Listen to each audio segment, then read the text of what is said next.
तर जरांगेंनी समाजाची दिशाभूल केलेली आहे। सरकारला GR रद्द करायला लावणार। नवनाथ वाघमारे यांनी जरांगेंना हा इशारा दिलाय।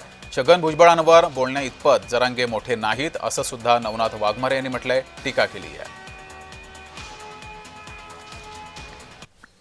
जरांगेकडून जी मराठा समाजाची दिशाभूल केली की आपल्याला जे सगळं मागितलंय ते पूर्ण मिळालंय हे सुद्धा तथ्य नाही। कारण त्यांनी सुद्धा मराठा समाजाच्या तोंडाला काळं म्हणजे लावलंय आणि तोंडाला पानं पुसलीत।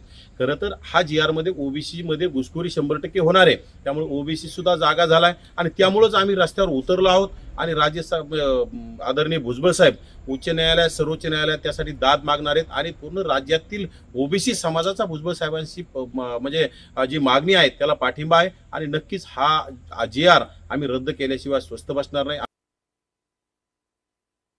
मुंबईमध्ये उच्च न्यायालयाने आदेश दिला होता। खरं तर मुख्यमंत्र्यांनी आणि राज्य सरकारने त्याची लाड करायला होती पाहिजे। त्यावेळेसच त्याच्या मुसक्या आवळून त्याला जेलमध्ये टाकायचं होतं, न्यायालयाने सांगितलं होतं। पण तरी पण तुम्ही सुद्धा म्हणजे टाकत नाहीत आणि हा कुठेतरी याच्या विरोधात त्याच्या विरोधात बोलण्याचं काम करतोय, हे अतिशय चुकीचं आहे। आणि भुजबळ साहेबांवर याची बोलण्याची लायकी यांनी आरशात तोड बघावं अगोदर। भुजबळ कुठं हा कुठं, भुजबळ साहेब एका जातीसाठी काम करत नाहीत, भुजबळ साहेब 400 जातीसाठी काम करतात आणि हे तर खरं एका जातीसाठी सुद्धा पूर्ण काम करत नाही।